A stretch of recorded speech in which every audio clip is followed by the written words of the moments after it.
certain people in your life that change your life for the better. And this woman has changed mine so much for the better.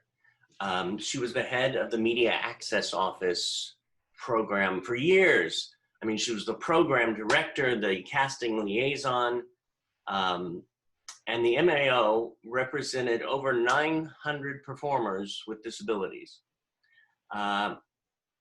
She was one of those people who opened the doors for me and helped me to find my extended family.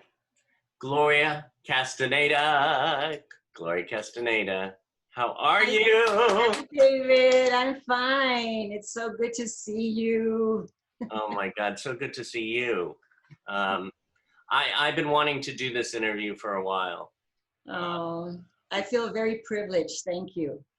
Especially Well, to see all the different people that you interview. I'm like, I was surprised when you called me. I really was. why? Listen, you were the one. If it wasn't for you, I wouldn't have this extended family and so many other people. You know, I say but so many other people. I mean, 900 performers with disabilities in the entertainment industry, and probably more. Well, I do have to tell you that people always ask me, how did you get to do that? And I always say, by the grace of God. You know, that's the only thing I can say, because how I ended up there is it's a long story. I'm not going to go into it, but I do have to also give credit to Gail Williamson, which everybody knows Gail Williamson. Oh, yeah. And Gail was there as a volunteer when I was hired by the Employment Development Department to run this program. And it had already been there before me, but I come from production. My background is in television production, and so I was a producer, associate producer. I did all sorts of stuff like that. But I was hired to be a casting liaison to help people get jobs in the entertainment industry, people with disabilities. I had never worked, I worked with all kinds of people in my background, yeah. But specifically like this, with people that had all sorts of different disabilities. If it wasn't for Gail that was there volunteering when I got there, I would have never learned I'm not going to say the tricks of the trade, but but the ropes and to understand everything. So I do have to give her credit for that. And when you came along, you were so special, David. I mean, I had no idea. I remember seeing you with Mary Rings from Born to Act Players. You guys were using one of our rooms when we had our beautiful suite back in North Hollywood. And I heard you guys singing, and I was blown away by you and Mary singing. And that's when I met you. And that's when we started our friendship and our working relationship. So I love that story because I just relived it when you said it.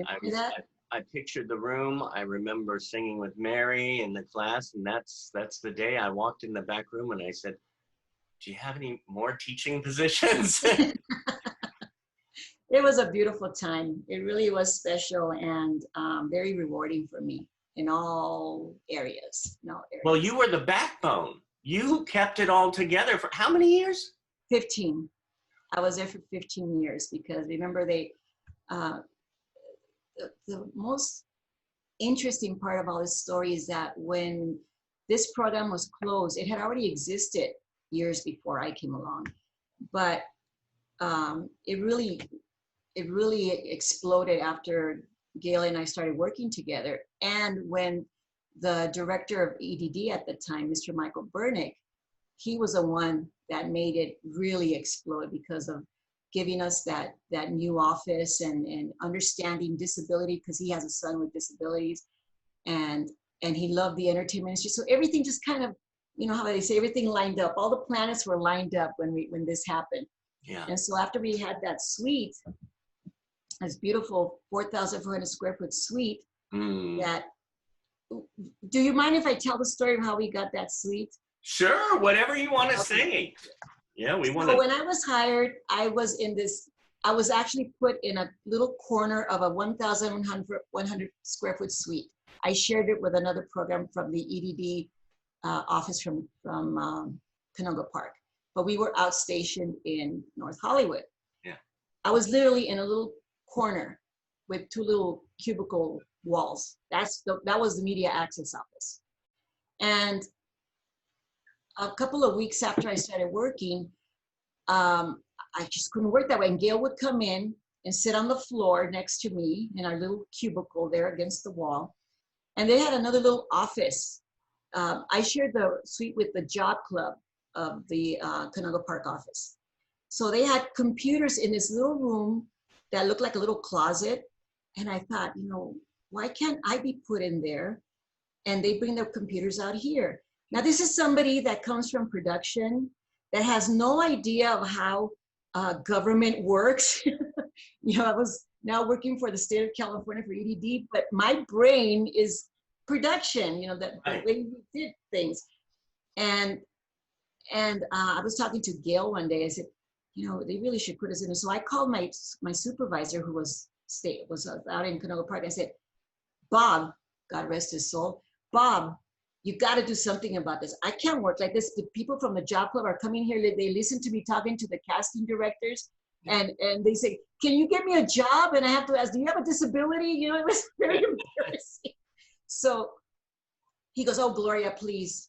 I go, please, Bob, there's that room there where they have those computers. Get us in there. Okay, so I don't know how it happened, but the sky and the stars moved, and before you knew it, we were put in that little office, that little closet, and the computers were moved out into the regular suite, into the 1,000 square foot suite. And Gail and I had two little desks, and we did everything from there. So everything started growing and growing. 3 years went by. We got to the point where, you know, we have so many people coming into the office now to media access, people, you know, using wheelchairs and all that. You couldn't even get a wheelchair in that room. We were completely against ADA regulations. Right. And finally, by that time, I had a new manager that was in Canoga Park, and she was wonderful. God rest her soul too, Marty. One day I called her and I said, oh, going back, across the hall, going to the ladies' room in that building, there was a beautiful 4,400 square foot suite that was up for lease. A software company was working there before, and they moved out. Yeah. That office was empty, I think 6 months.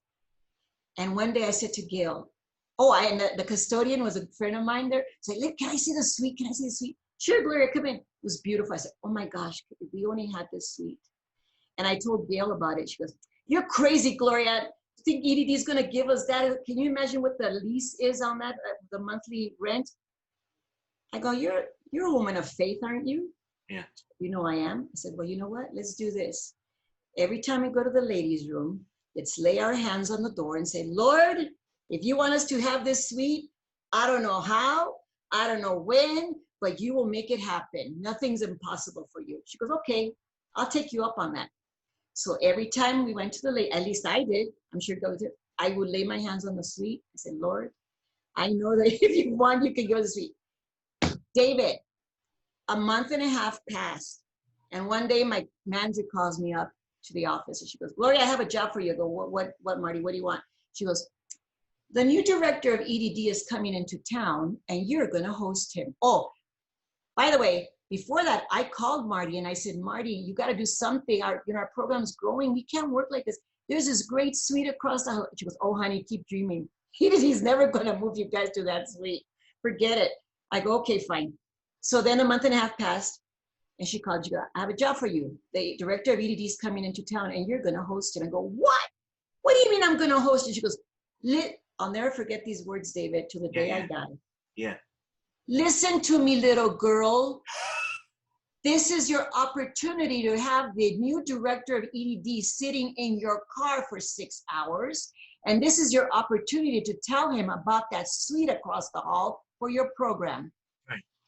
And I went, oh, well, now that you put it that way, I'll take the challenge. So David, the day came and he came into Burbank Airport and I'm going to pick him up. I had to take him to Santa Clarita and then to Pasadena offices. But here's the thing, I didn't realize he was coming with his wife and his eldest child. Okay, so I picked him up and on the way they go, please God, please don't let me say anything stupid. Please, please. So I picked him up and we're driving and Mr. Burdick is an amazing, very intelligent man. He's a lawyer and very quiet. Yeah. But we're driving and his wife and the child in the back, and we're talking. He's talking. He goes, "So tell me, Gloria, what do you do for EDD?" Ah, that was my opportunity. And then David, I just started telling him, "Well, Mr. Burdick, this is this, this, this." And you should have seen this man's eyes. They were like, "What? We have this in EDD?" I had no idea. Well, little did I know that his son sitting back there was a child with a disability, autistic. Very bright. I forget what the autism, he's high in the autism spectrum. Very bright kid. And so he understood disability. He understood Hollywood. He grew up in Hollywood. Right.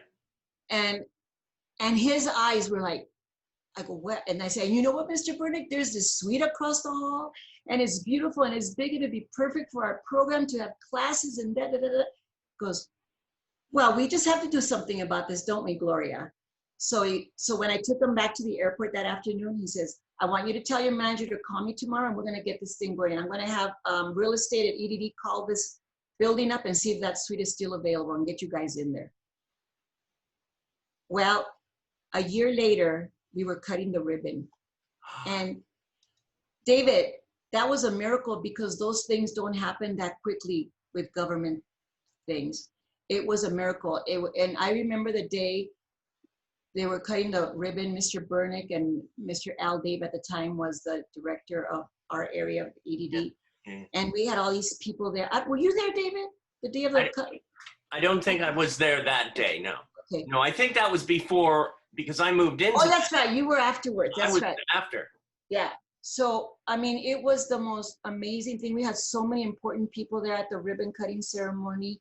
I mean, from day one, things were hopping. We had classes going. And you put it together. Yeah. And you and Gail were are like sisters there. Yes. In a way, you know. Well, she calls me her partner in crime. Oh my God. A partner in crime. I could see that. Yeah. So, and that was the beginning of the most amazing. I think we were there for 5 years. 5 years. 5.5 years, and then after that, unfortunately, things got bad in the state. Arnold Schwarzenegger. Ah, look who's there!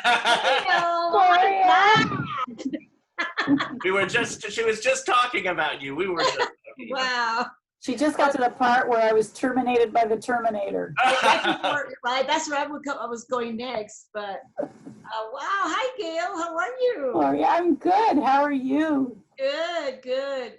Here, surprised by David's invitation and reminiscing of on old times. So yeah. I just tell the story about how we got the suite, the big suite. Oh goodness, we walked through it and prayed about it, didn't we? Every day. She was saying that you went to the bathroom. The door, right? Remember I told you we have to lay our hands on those doors and ask God for it, and what happened? Yeah. It happened. Yeah, and we did.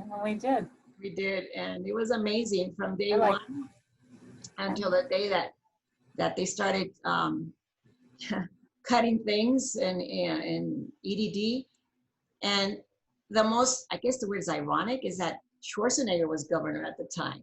Of all people, yeah. I don't really think that he knew that we had that program, but anyway. Yeah, he should have got it. I think his people didn't share the information with him. That's my guess. Yeah, that's what I think.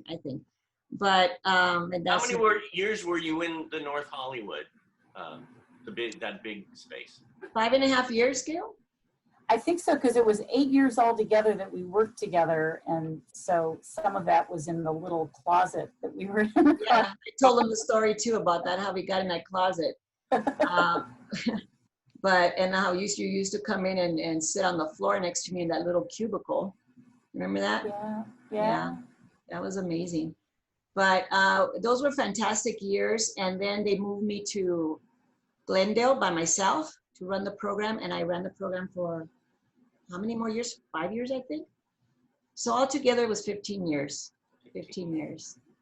And but then and you changed so many lives. Well, it was. I don't even know how to express that. And again, I always give credit to you, Gail, that you taught me the ropes, And then from there. But you accepted the passion. You took on the passion and you saw it, and you did just what we're doing today in the agency, you know, working towards making your job not need to exist. Unfortunately, it ended too soon. You know, it still needed to, it still does today. We still need it today, but you did a great job. It was fun. It was really fun. And sometimes I really don't like to reminisce on it because I get sad. But I just thank God that I had that opportunity to do that. And I still keep in touch with so many of the people that were like my children, you know. Yeah. You always said God didn't give you your biological children, but gave me 1,000 only children. So that's true. Well, I mean, you've had so many children connected to it that were, you know, our family, extended family. Exactly. Oh, I see somebody's name on the screen. You do? I do. Who is that? I don't know. What, David? You're so funny. There he is. What's your name, David? Can I demask? Demask? Yes, I think we're. Oh, there he is, Robert David Hall. Hi, David. Hey, Gloria. How are you? Es mi maestra de español. Ah, okay. Oh, how good to see you. Gosh. Great to see you. Great surprise, David. Thank you. Well, it was David's surprise. Yeah, like all of a sudden I see Gail's face. I'm like, oh, Gail. Hey, Gail, how you doing? Hi, David. I'm good. It's good to see Everybody looks so nice. I know, right? Well, I had to, you know, get a little dress here. You look beautiful. Usually I'm in my pajamas here or whatever. Yeah. But don't ask David Zimmerman to stand up because I've seen you before. How do you know I'm wearing my quarantine pants? I know how this works. I teach English to kids in China over the internet. And usually my pants are my pajamas, except for my top. Oh. And I put a little makeup on and I look fine. Yeah. You know, might as well be comfortable, right? Exactly. I only know naughty words in Mandarin. Oh, don't tell me any, because then I'm going to tell the kids. You can tell me. David, so funny. But, and then, I mean, beside being at the Media Access office, there were the Media Access Awards. Yes, well, that was with Fern, right, Gail? Right. With Fern. And the Governor's Committee did a great deal. Yeah. My gosh. Yeah. I think they're still doing it. They are. It's now the guilds, the various guilds do it and pay for it now. But Gloria and I actually produced it one year at the Beverly Hills Hotel. It was a big one. That one they made a whole, I mean, they made like a TV show out of it. I don't think it ever went anywhere, but they had that many cameras and all that. That's true. I underwrote it one year. Did you? Yes. You're our hero. Yeah, you did. Only once. Yeah. A lot of it was by the skin of our teeth, as I recall, but many years. Yes. It was, but I mean, we had Stevie Wonder. We had Ray Charles. Ray Charles. Barry Manilow. I couldn't believe we got Barry, and I was standing next to him. I was a big fan, and I was like all starstruck, and I couldn't even say a darn word to him. We've had with that beautiful pinstripe suit. I was getting him ready to go on stage, and I finally turned around, looked at him, and I go, "I'm a big fan, Mr. Manilow," and he just looks down at me and says, "Thank you very much." That was my big moment with him. we had John Landis. We had Patty Duke. We had shoot. I mean, we had big people there. I know, it's like Carrie Fisher. Carrie Fisher. Carrie Fisher. Oh, and George Lucas, Gail. Yeah. I have our picture here in my office with you and George Lucas and myself. I have the picture right here. And I remember he was not happy. I remember in your office, you had all these pictures, and Yeah. it was such a, I mean, to come into your office every time was such a joy. And it was sort of like coming to not a therapy session, but just a connection. It was just like we needed it, you know? It was fun. It was You fun. always had good cheer, Gloria. And that's an amazing consistency to have, because we had our ups and downs, and there were many times when we thought the office was going to close, or that somebody was going to quit or whatever, and you were always a very steady light. Oh, It was thank you. very important. And I would have still been there if things had not changed. I would have not retired. I would have still been there. Yeah. you would have Unfortunately, the Chinese were right. Things do change. Yeah, me too. And here I am in Arizona now. That's right. Well, and you put so many programs together. I mean, with the Screen Actors Guild and AFTRA and the Writers Guild, all of those. Between you and Gail, I don't know that there were ever better, driving forces. It was so good. Thank you. It was good, right, Gail? It was good. Oh, I look back on those times as some of my favorite times. Yeah. Sure. Those were my happiest days, I think. Yeah, me too. Oh, who's that? Hi, Gail. Hello. How are you, Gloria? Hi, how are you? Hey, Consuelo. Goodness. Hi, David. Hi, Gail. Hi. Hi. How are you? We're having a party here. This is cool. Yes, we are, and it's all in your honor.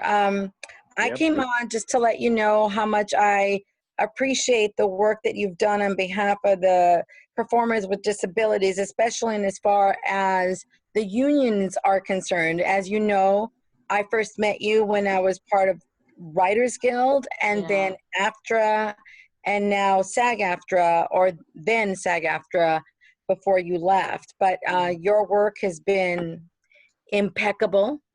Your work has been greatly appreciated. Our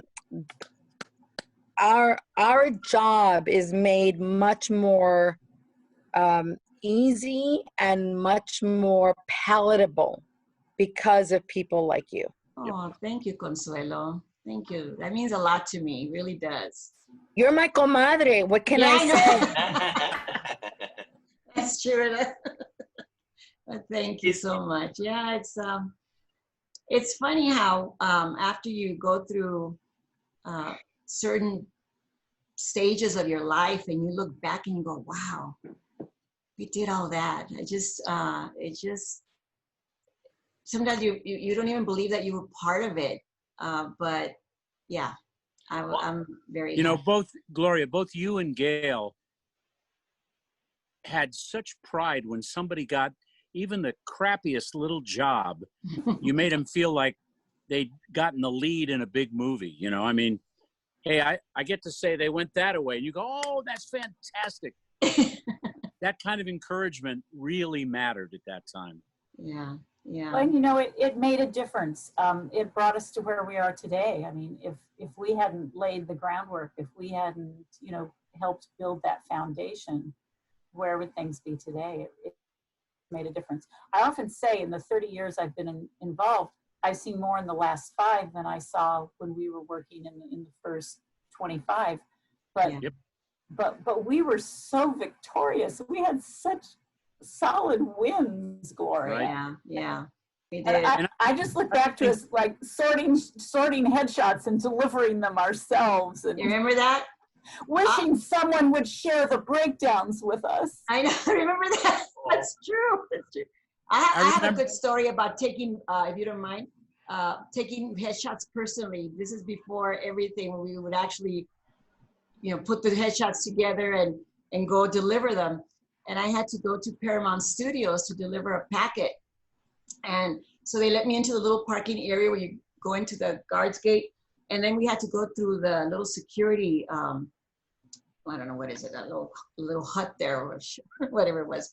So you put the package there and then you go back to your car. As I was going back to my car, if you guys all know the Paramount Studios, the main building there in the entrance, I was walking towards my cart in a little parking area, and over here on this side was the building. And who do I see coming down that little walkway but Harrison Ford? And I almost collapsed. There was Mr. Harrison Ford, Mr. Papazote Chulo, and he had something under his arm. That's like translation there. He's a stud. Go ahead. He is a stud. And he's walking towards me. Well, it turns out that he had his gorgeous little sports Mercedes-Benz car parked right in front of my car, facing my car on the other side.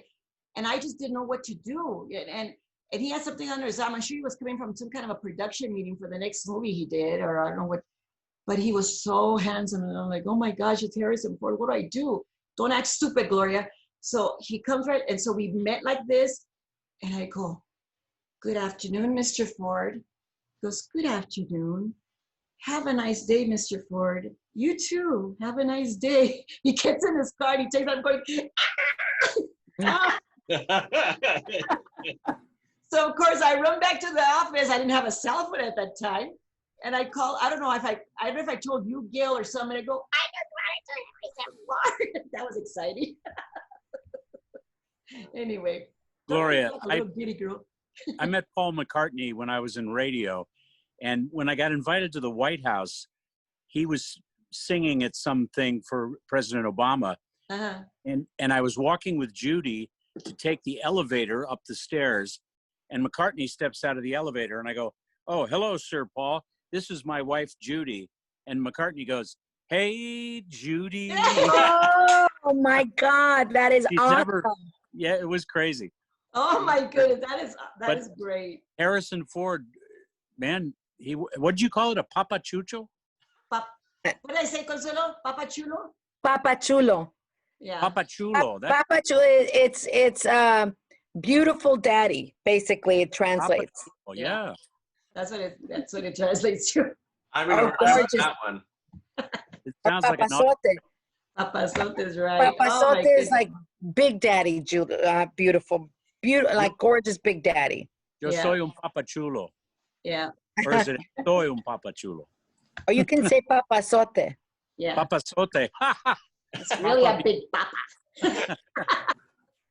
No, so I also want to just put things in perspective for both you, Gloria and Gail, because you two were really instrumental in putting performers, people with disabilities, because I now work with performers with disabilities, but I started out in the union business as working with writers with disabilities. And I can tell you that back then, when I started out at Writers Guild, it was extraordinarily difficult to find a writer that had disabilities that was writing authentic stories. Mm-hmm. And Hirsch, I'm sorry, Robert? Janice Hirsch, Evan, who else?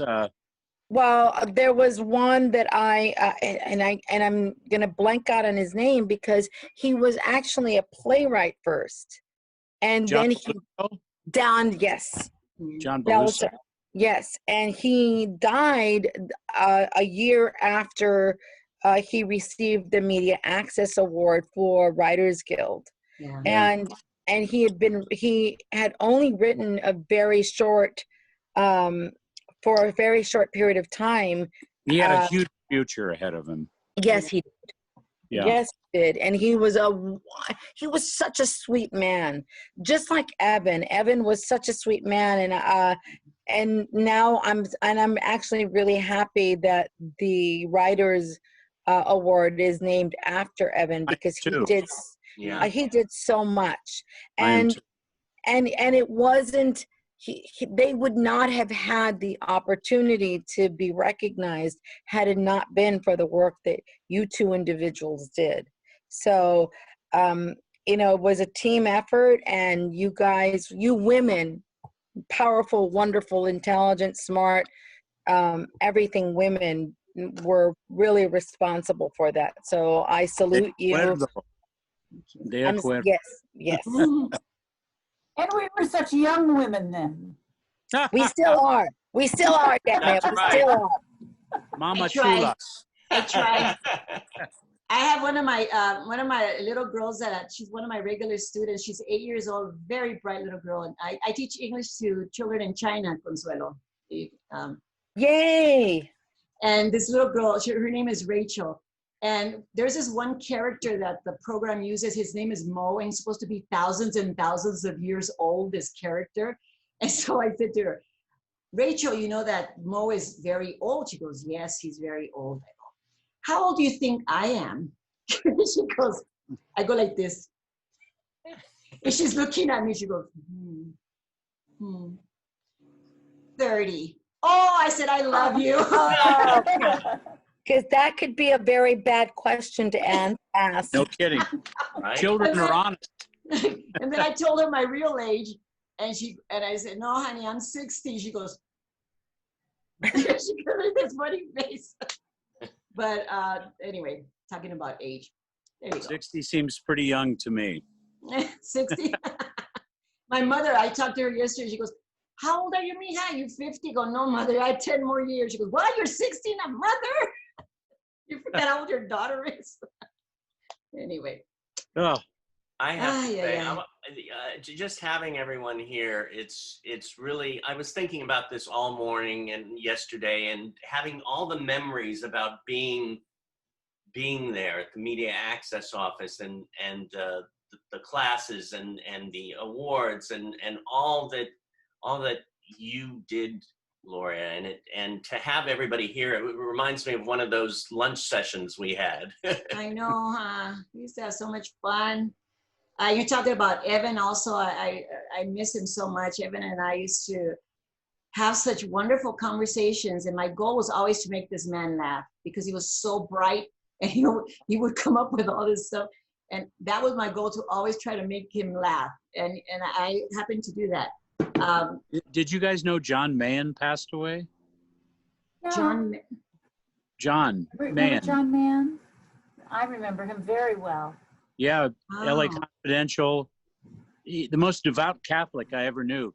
He used to go to these 7-day no speaking camp Retreat. seminars. Yeah, retreats. Wow. And He did a lot of teaching, right? He did. A lot. And he was a very serious guy. Every conversation, he would end it with, carry on bravely. And sometimes I wish he had a greater sense of humor, but he really cared. He cared a great deal that performers with disabilities worked and earned their talent and their recognition. And he meant a lot to me personally, because some people would cast us just because we were disabled and they had a box they wanted to check off, disabled person. Mm-hmm. But John was a great one. He put on several of our talent shows too. He directed them. That was that was right as I was coming on, John was Yes. Yeah. Oh, that's I why think he kind of, I don't think Gloria knows him as well. Yeah. Both Another you name. and Gloria kept it going. The media access office would thrive and then fade and then almost disappear. And Gail comes along. And then Gail leaves and Gloria comes along. And now Consuelo. And it's just a great thing that the idea is so strong that it stays alive. Yeah. And, so many, Robert, you, David, you came and taught Meet the Biz classes, and one of the classes that still remains strong with me is when you did a co-class with Christopher Voelker. Yeah. Oh, Christopher. Yeah. I miss him so much. Yeah. Remember when we didn't know who he was and I just picked up the phone and called him Gloria? Yeah. We have no idea who he was. We just know he did that great picture of Danny Murphy, speaking of other people that we've watched. That's the other person. Yeah, on the front of New Mobility. And I just called him and said, I need you to do this. And I basically got him to do like free headshots for people without knowing how accomplished he was. Yeah. Well, Studio was like, oh my God. He was a force of nature in a lot of ways. In my house here in Laguna, I have a picture he took of Ringo giving the peace sign. Oh yeah. And it's what people see when they leave my house. And I love it, not because it's Ringo, but because it's a photo Chris took. Yeah. Yeah, he was incredible. Chris, I have a little story about Christopher. He called me one day at the office. He says, Gloria, I have something urgent. I need to find a good-looking African-American man that's blind for a photo shoot that I'm doing this weekend, like 2 days later. And it's for a new magazine. I got hired. It's a new Italian magazine. And I need it like now. I go, Lynn Manning, of course. So I sent him Lynn Manning, and he was shooting Lynn Manning that weekend. And after that, he did more shoots with. I did the cover of that magazine. Yeah, you were because of that too. Very exciting. Yeah. So you made us feel like we actually Lynn, were jumping. Yeah, you guys came along, and also one of the push girls. I can't remember. Angela. He did Angela with the bird cage on her head. He was wonderful. Yeah. Yeah, and Jim Troche. Jim. Oh my God. Yeah. I often, believe it or not, I do think of him often. Me too. I don't know why he just continues to come back to me in memories and bits of conversations that I had with him. He was a very talented, and more than talented, he was a very persistent, in a very smart way, individual. Consuelo? Yes. I know most of us here have seen it. I thought his thing, Hollywood Quad, was as creative and genius as anything. I mean, I look at all the crap on Bravo now, and I think that demo thing he did with Bryan Cranston was so funny. It is. And Jim was the best straight man I have ever seen. I'm a good shot. Open up wide, head back. Here we go. Oh, that was close. Ricocheted off the teeth. Oh, that was close. Oh, it's in and out. In and out. Oh. Ready? Oh. There you go. Victory. See, when you really want something, that's true, you can get it. If you really wanted to walk, I'm just putting it out there. Imagine where he would be now. Yeah. Yeah. Yeah. Yep. I was thinking about the past and the present and the future, and how we have these amazing, solid people like David Hall and Jerry Jewell and Kathy Buckley and Danny Woodburn. We could go on, and then the newer comers like Jamie Brewer and Cole Sibus and Ali Stoker. I mean, I remember when I met Ali Stoker, and I remember it was in the after boardroom at the time. It was before the merger, and we had a very important sort of like a meeting of the minds of all of these people who were working toward representation for people with disabilities, and specifically performers with disabilities. And she was a very young, vibrant young woman. And I totally remember experienced. I was there at that meeting too, Consuelo. Yes. And she stood out because of her openness and her honesty. And Other her people- genuine, yes. She was so genuine. And I think Gail really championed Ali a great deal. But Ali did the work on her own, and she had and has such talent. It's such a joy to see. I've always been of the opinion that the young people who come up and actually succeed with a great piece of work move the whole movement ahead, just like any movement. With women, it took a bunch of women for people to say, oh my God, greatness can come out of this unheralded workforce. Same with people of color, and it's certainly been slow going for people with disabilities, but in every group there are people that stand out, good in a positive artistic way. And we're lucky to have. Yes, and what I was going to say about Allie from that particular meeting was that I remember as she was leaving the meeting, I just remember thinking, it's as clear today as it was then. I remember thinking that that young woman is going to go far because she has the right attitude, she has charisma, she's got an energy, she's got a light within her that no one can diminish. Yep, and I just remember feeling like I had been in the presence of something really extraordinarily special. And here she was years later. I'm like, I remember when. Yeah, it seems like too often we're talking about people who've passed away. And I love talking about people that are here and going to be in the future. Gail and I, it's like we could also write an obit page, and I don't want to do that. I want to remember and honor not just the people who've been in the past, but those who are going to make the future. Mm-hmm. Yeah. And I have to go back to why we're here. The future would not be as bright Gloria. without the foundation that was set. So yeah. Yep. Yeah. Well, again, I feel very, very privileged to have been part of it. And You better. oh, yeah. And if I could do it still, I would do it. Just call me if you need me.